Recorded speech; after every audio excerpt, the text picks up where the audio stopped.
We're standing up again. All right, look at this. What are the chances they're repainting as soon as I'm deciding to record here? All right, guys. Welcome to Planit Butter, the peanut butter dimension of art and philosophy. I love touching this tree. This is hilarious. We're just going to do it.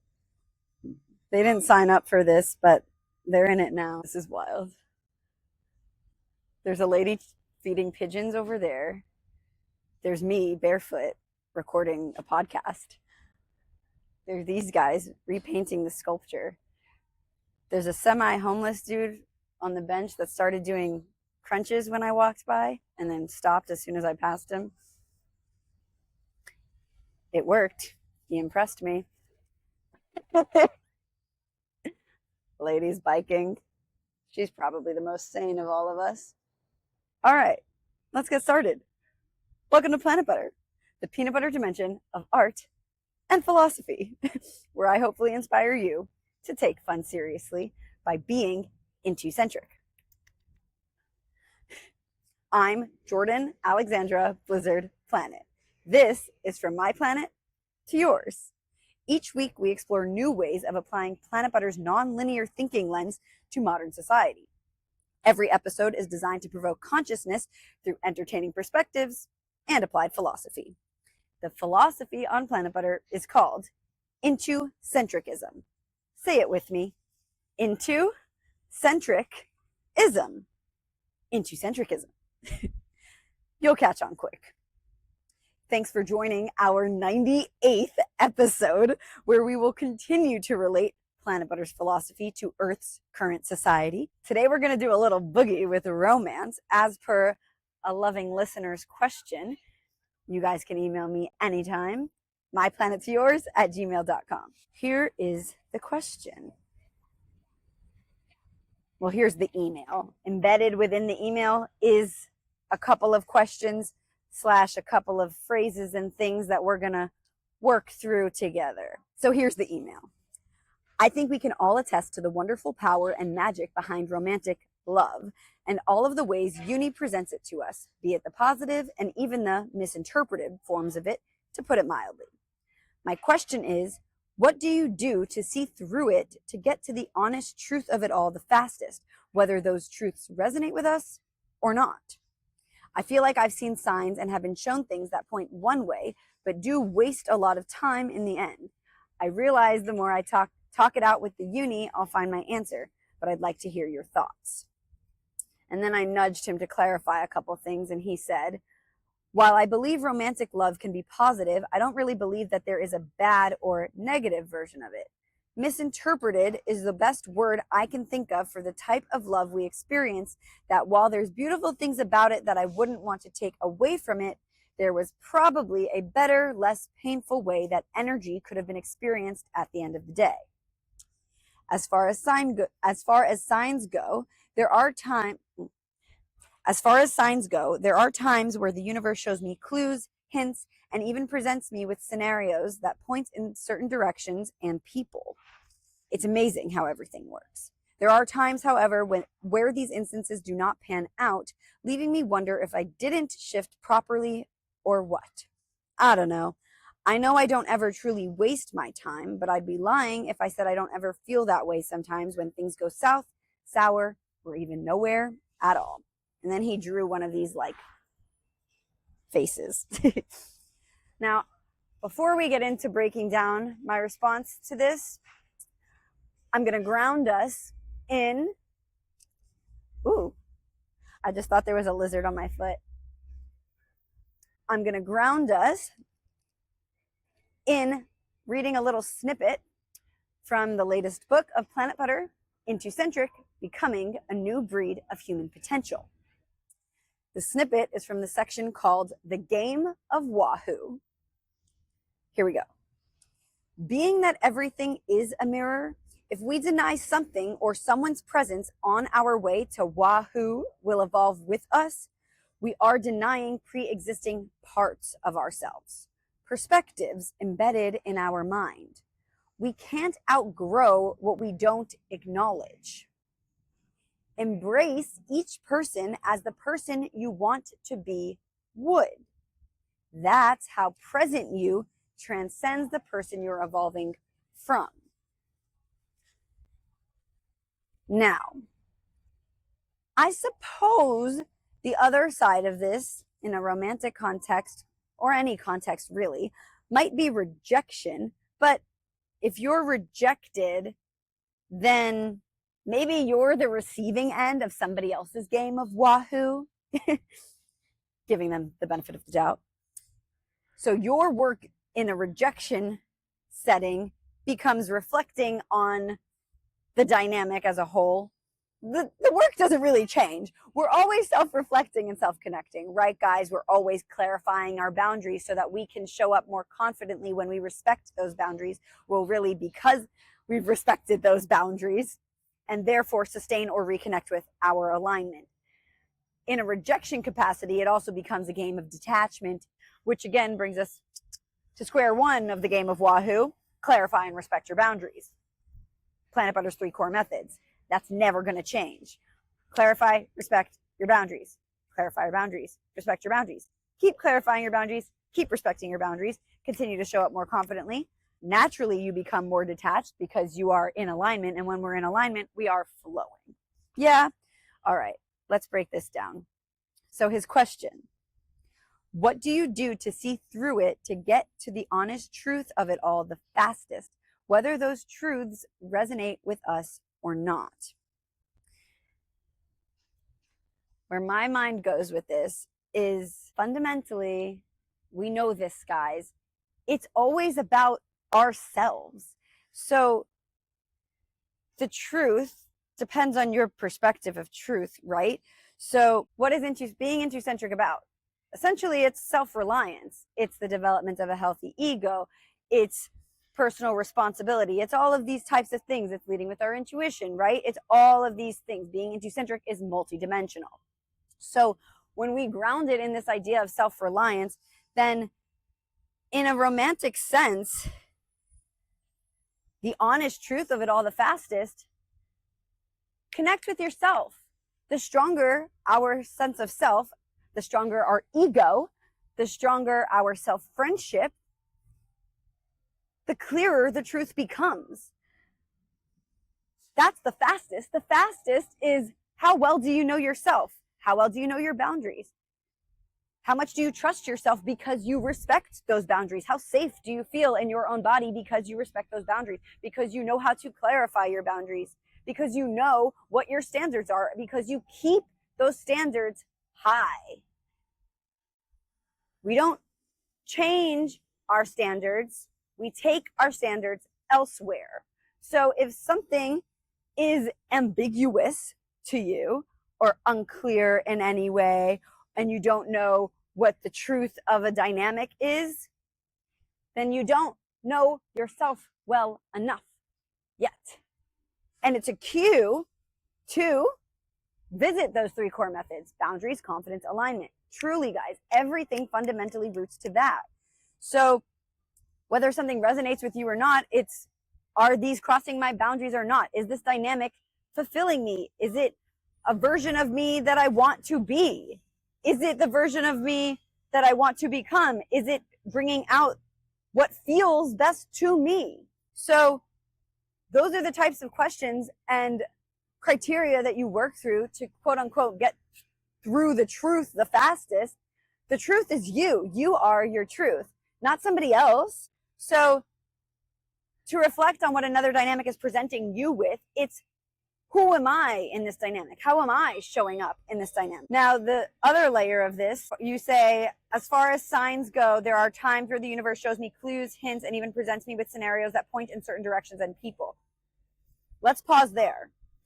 So the universe, much like evolutionary staging, it is evolutionary staging, as we've talked about in episode 97, and I think it was 94, evolutionary staging, guys, and on the Planit Butter Substack.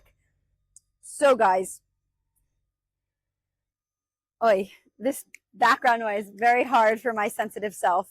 All right. Yeah, the universe is going to always respond to our degree of personal responsibility and our conditioning. So that evolutionary staging, it's that practice of being aware of really our own personal responsibility, where we need to show up doing more, doing less, or pivoting ourselves, which is what we can control in our lives. So when the universe is pointing to certain things, if you're assuming a certain outcome, then that's probably where your waste of time sensation comes from. Whereas if you perhaps considered not attaching to an outcome of a dynamic and seeing things as a catalyst for your own growth, when we view everything as a catalyst for our own growth, a catalyst for strengthening our self-reliance, our self-friendship, our embodiment of being Intu-centric, then the more our time is effectively not wasted, because time is only wasted if you're not taking personal responsibility, frankly.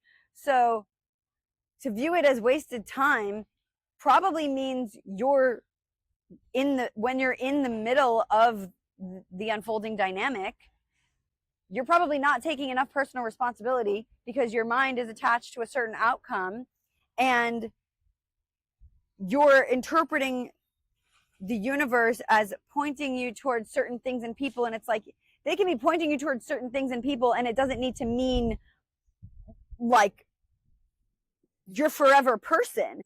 It could mean you need to circle forward to the game of Wha-Who, acknowledge who's in your path, acknowledge them as the person you want to be would, and then because you've done that, then you're transcending who you've been so that you can become more of who you believe yourself to be, and therefore not waste your time, because you're evolving, you're expanding, you're forming a more grounded self, you're more trusting with yourself, your self-reliance is strengthened.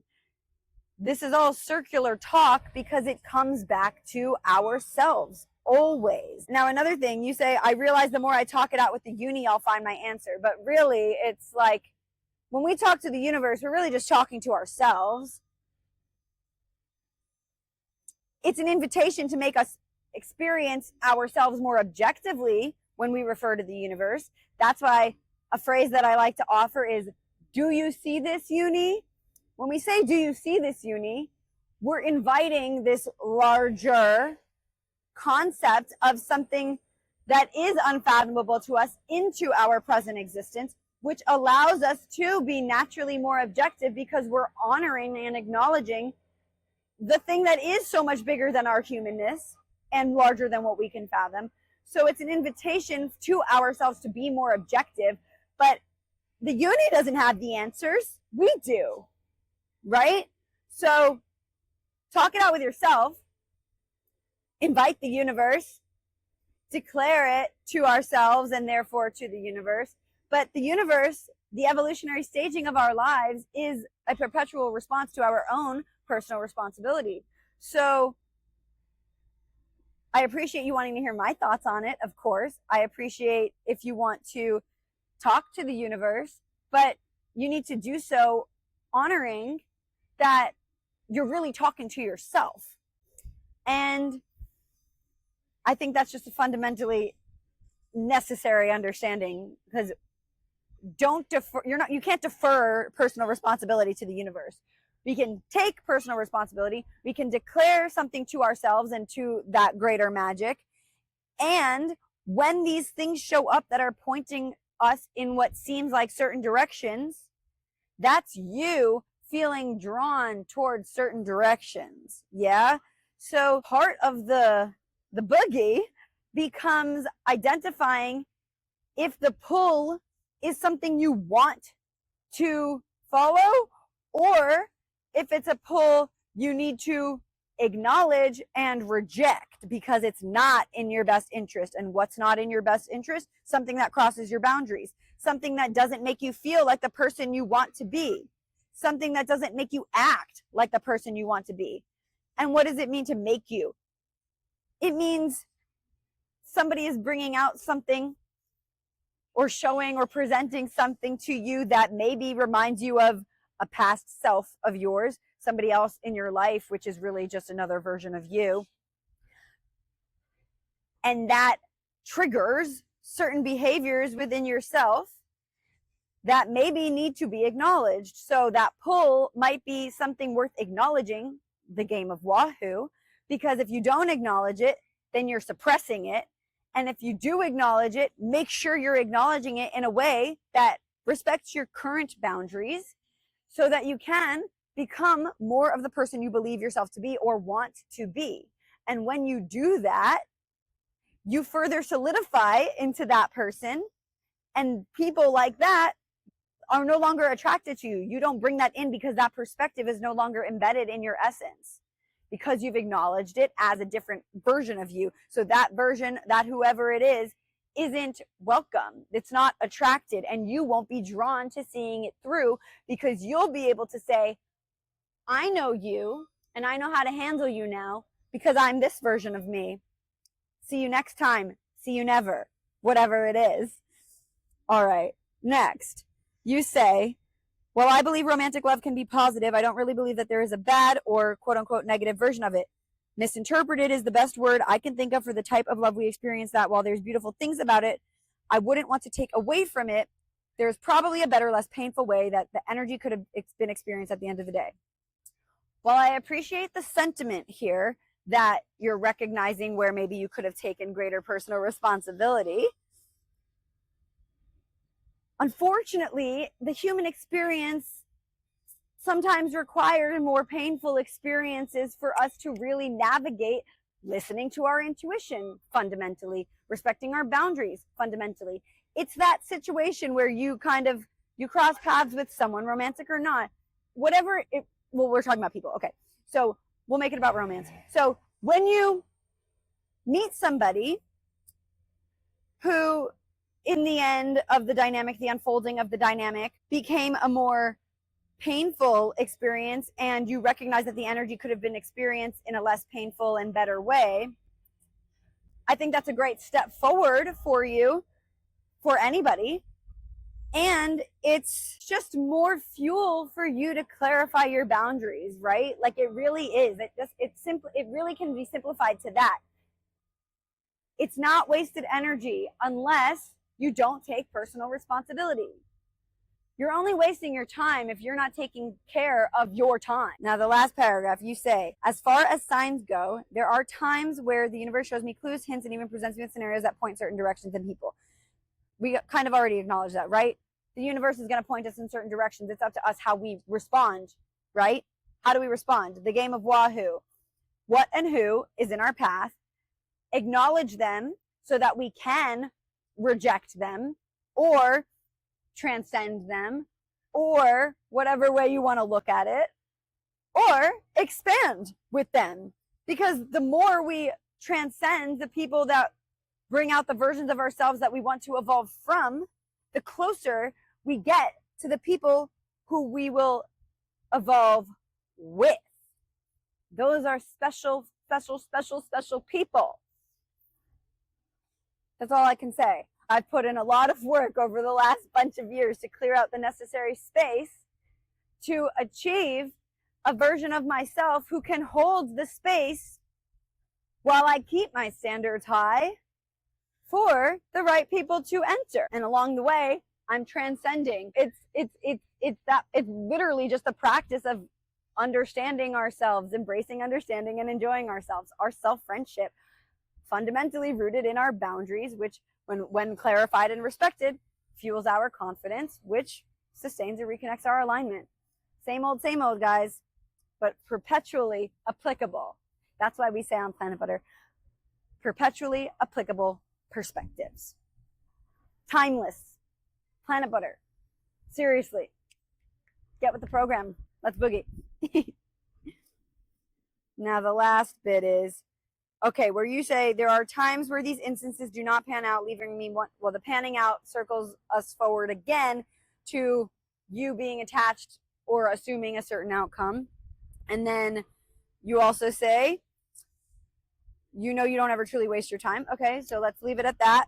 But you say you'd be lying if you said you don't ever feel that way sometimes when things don't go south, sour, or nowhere at all. You're only feeling like you're, I bet, okay, let me be nice. I bet, I don't know if this is that nice or not. You tell me. I bet that you wouldn't ever feel again like you've wasted your time if you associated wasting time as not taking personal responsibility. Because humans, we want to say, no, I am, of course I'm taking personal responsibility, right? So if I say you're only wasting your time if you're not taking personal responsibility, you'd probably stop me and be like, whoa, whoa, whoa, no, of course I'm taking personal responsibility. I did this, this, and this. And then I would say, well, then you're not wasting your time, right? So just do a little perspective dance and you'll be on your way. And then I'm going to close this out with 3 things for your consideration. I have this concept of sweeps. It's part of the game of Wha-Who. So the people that cross our paths that we feel a pull towards, but we know aren't in our best interest or aren't aligned with who we want to be, but we feel that pull, we can't ignore the pull. So they become a sweep. What is a sweep? A sweep is somebody that we, in the game of Wha-Who, we acknowledge them. We say, hi, with love, an openness, a groundedness, a centeredness in ourselves, with the ability to acknowledge this person and not lose ourselves in this dynamic or feel like it's a repeat of a past dynamic. We can acknowledge the similarities, the familiarity, and we can honor where we are currently and trust ourselves enough to respect our boundaries. Simple. Really. Not easy, but simple. It's not easy, but we can choose to make it fun. And it's simple. Respect your boundaries. Clarify your boundaries. Respect your boundaries. Bing, bing, bing. So sweeps.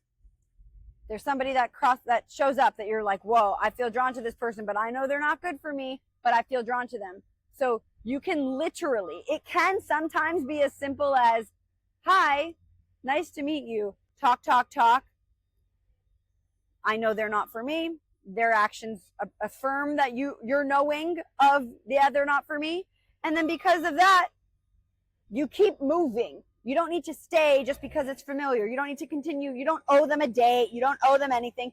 But if you feel a pull, see through the pull by respecting your boundaries, and then boom, you've transcended the situation, the person, the dynamic, the people, and you make space for whoever is best for you to then enter the picture. Sweep, sweep, sweep, sweep, sweep, sweep, sweep, sweep.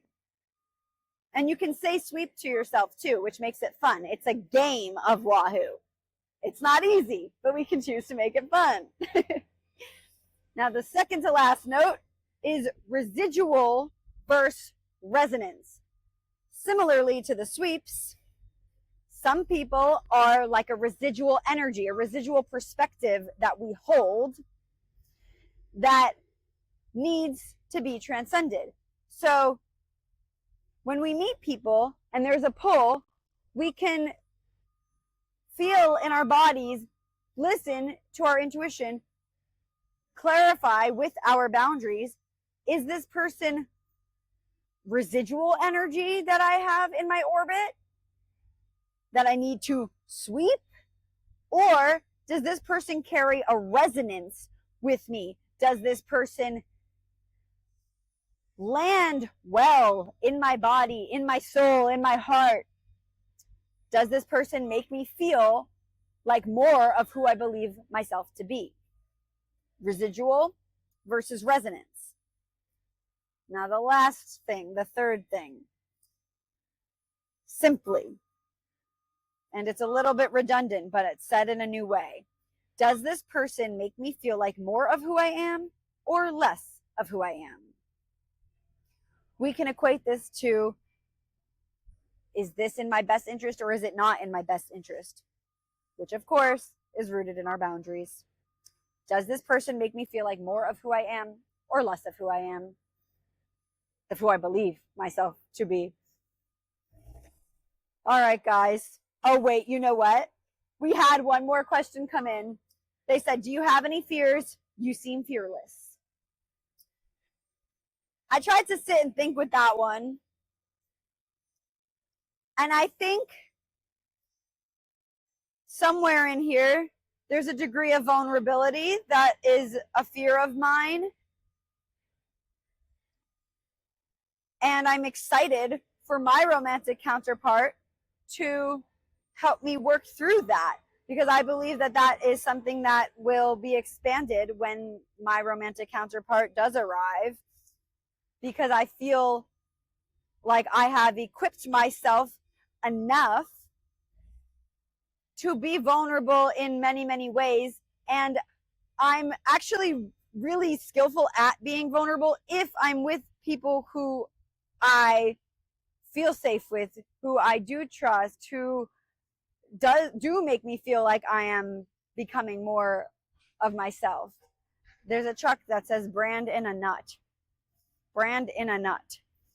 Brand in a nut. I guess that's like Planit Butter. Anyway. Yeah, I think there's a fear of a certain type of vulnerability with me, and I don't know what that type exactly is, but that was the first thing that came to my mind. And I said, okay, I'll own that. Let's figure out which dimension of it, because I feel like I'm so vulnerable, but I also think in the romance department specifically, that's where my vulnerability shield is a little bit more protective, and I think it's in a healthy sense too. So I'm not really being like, I don't know if there's any, like, there's not like a specific, I'm not really a fearful person. No, you're right. And I think the right circumstances will create the opportunity for me to expand the vulnerability that I am referring to. The right circumstances, the right person. And it's not so much a fear as it is excitement, because I'm like, wow, I can't wait to see what parts of me I can expand with this other person. So we can perspective dance fear into excitement as well. But yeah, generally speaking, I actually don't think I'm a very fearful person. So thank you for saying that and acknowledging that, I suppose. And I'll try to think of a better answer. Yeah. All right, guys. Let's call it. I'm really praying we get this background noise out. We did it again. Thanks for joining me in episode 98 of From My Planet to Yours. We're in Miami, by the way. Thanks for being here. You can order Intucentric on planitbutter.com and email me if you have any questions about your world or Planit Butter's life approach. myplanettoyours@gmail.com. myplanettoyours@gmail.com. See you Thursday. Beep, beep, beep.